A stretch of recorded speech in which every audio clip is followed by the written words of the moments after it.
डॉ. एपीजे अब्दुल कलाम का जन्म तमिलनाडु के रामेश्वरम में एक साधारण और धार्मिक परिवार में हुआ था।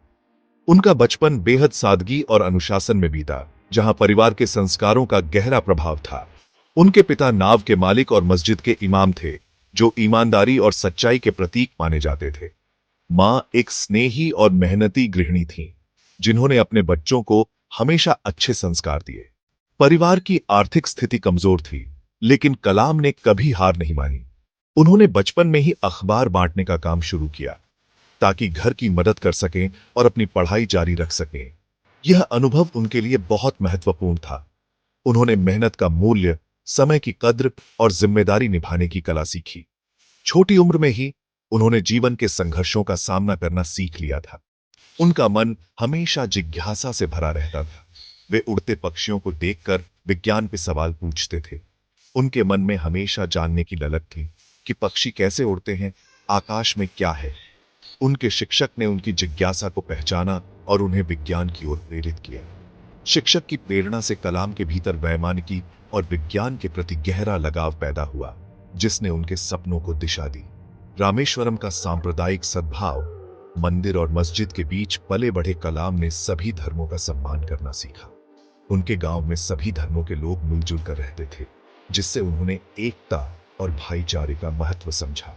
इन शुरुआती संघर्षों, पारिवारिक मूल्यों और सामाजिक सौहार्द ने उनके चरित्र की नींव रखी। यही संस्कार और अनुभव आगे चलकर उनकी महानता और प्रेरणादायक जीवन का आधार बने। शिक्षा को सबसे बड़ा हथियार मानने वाले कलाम ने रामेश्वरम के स्कूल से पढ़ाई शुरू की और विज्ञान में गहरी रुचि दिखाई। स्कूली शिक्षा के बाद तिरुचिरापल्ली के सेंट जोसेफ कॉलेज में भौतिकी की डिग्री ली। उनका सपना एरोस्पेस इंजीनियरिंग में करियर बनाना था, जिसके लिए उन्होंने एमआईटी में प्रवेश लिया। एमआईटी की फीस जुटाने के लिए उनकी बहन ने अपने गहने गिरवी रख दिए। यह त्याग कलाम के लिए प्रेरणा बन गया। एमआईटी में उन्होंने कठिन प्रोजेक्ट्स पर काम किया, असफलताओं के बावजूद हार नहीं मानी और समय सीमा में उत्कृष्ट डिजाइन तैयार किया। इन अनुभवों ने उन्हें चुनौतियों का सामना करना और दबाव में उत्कृष्टता प्राप्त करना सिखाया। उनका दृढ़ संकल्प और परिवार का समर्थन उनकी सफलता की कुंजी बना।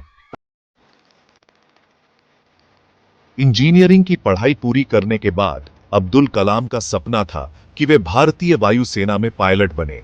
उन्होंने कड़ी मेहनत की, परीक्षा दी और इंटरव्यू तक पहुंचे, लेकिन अंतिम चयन सूची में उनका नाम नहीं आया। वे सिर्फ एक स्थान से चूक गए। यह उनके लिए बहुत बड़ा झटका था और वे काफी निराश हो गए। इसी कठिन समय में वे स्वामी शिवानंद से मिले। स्वामी जी ने उन्हें समझाया कि जीवन में असफलता भी एक सीख है और आगे बढ़ने की प्रेरणा दी। कलाम ने इस सलाह को दिल से अपनाया। इसके बाद कलाम ने वैज्ञानिक के रूप में डीआरडीओ में अपना करियर शुरू किया।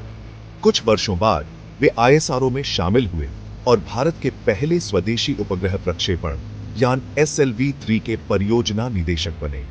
SLV-3 का पहला प्रक्षेपण असफल रहा, जिससे पूरी टीम निराश हो गई। लेकिन कलाम ने सबको प्रेरित किया, गलतियों से सीखो, फिर प्रयास करो। उन्होंने टीम का हौसला बढ़ाया। 1 साल की मेहनत के बाद SLV-3 ने रोहिणी उपग्रह को सफलतापूर्वक कक्षा में स्थापित किया। यह भारत के अंतरिक्ष इतिहास का ऐतिहासिक क्षण था, जिसने देश को नई पहचान दी। इस सफलता के बाद कलाम को भारत के मिसाइल विकास कार्यक्रम IGMDP का नेतृत्व सौंपा गया। उनकी अगुवाई में भारत ने अग्नि, पृथ्वी जैसी मिसाइलें विकसित की और रक्षा क्षेत्र में आत्मनिर्भरता की ओर कदम बढ़ाया। SLV-3 और मिसाइल कार्यक्रमों की शानदार सफलता ने अब्दुल कलाम को मिसाइल मैन की उपाधि दिलाई। देश भर में उनका सम्मान बढ़ गया। उनका नेतृत्व, संघर्ष और जुझारूपण आज भी भारत की वैज्ञानिक पहचान और युवाओं के लिए प्रेरणा का प्रतीक है। डॉ. कलाम को भारत के मिसाइल कार्यक्रम का नेतृत्व सौंपा गया। IGMDP के तहत अग्नि, पृथ्वी, आकाश, त्रिशूल, नाग जैसी मिसाइलों का विकास हुआ। कलाम ने वैज्ञानिकों को स्वतंत्रता और विश्वास दिया, जिससे टीम ने असंभव को संभव कर दिखाया। पृथ्वी और अग्नि मिसाइलों की सफलता ने भारत की सैन्य शक्ति और तकनीकी क्षमता को दुनिया में स्थापित किया। 1998 में पोखरण परमाणु परीक्षण में उनकी प्रमुख भूमिका रही, जिससे भारत पूर्ण परमाणु शक्ति बना।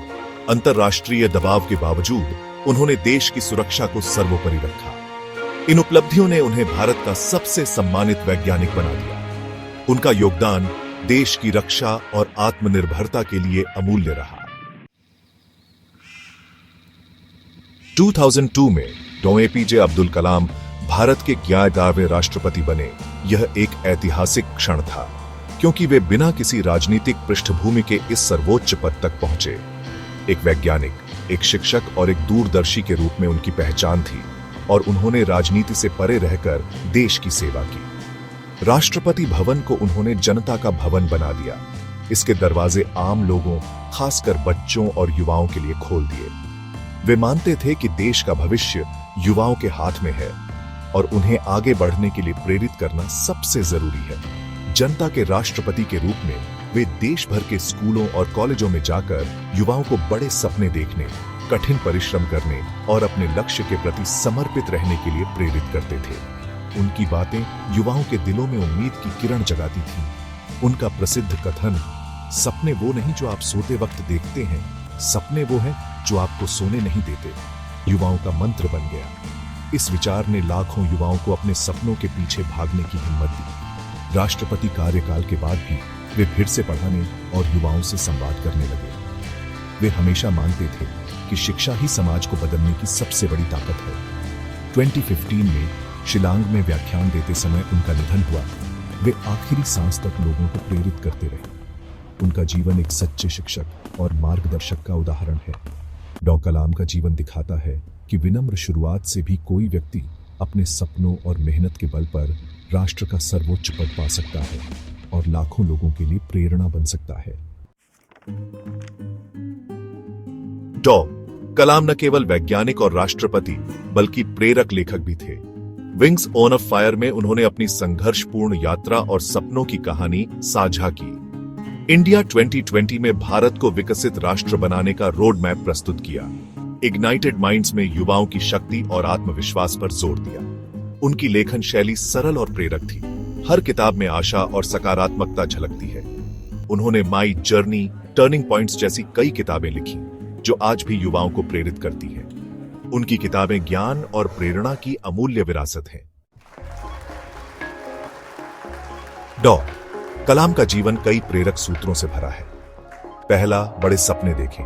उन्होंने खुद छोटे कस्बे से आसमान छूने का सपना देखा। दूसरा, ज्ञान की निरंतर खोज। वे आजीवन छात्र रहे और सीखने की भूख कभी नहीं छोड़ी। तीसरा, असफलता से न डरे, हर असफलता को सीख में बदलकर आगे बढ़े। चौथा, विनम्रता और सादगी, ऊंचाई पर पहुंचकर भी जमीन से जुड़े रहे। पांचवा, राष्ट्र के लिए जिए। उनका हर कार्य देश की भलाई के लिए समर्पित था। डॉ. कलाम की कहानी दिखाती है कि निस्वार्थ सेवा, मेहनत और सपनों से कोई भी महान बन सकता है। उनकी विरासत हमेशा हमें प्रेरित करती रहेगी।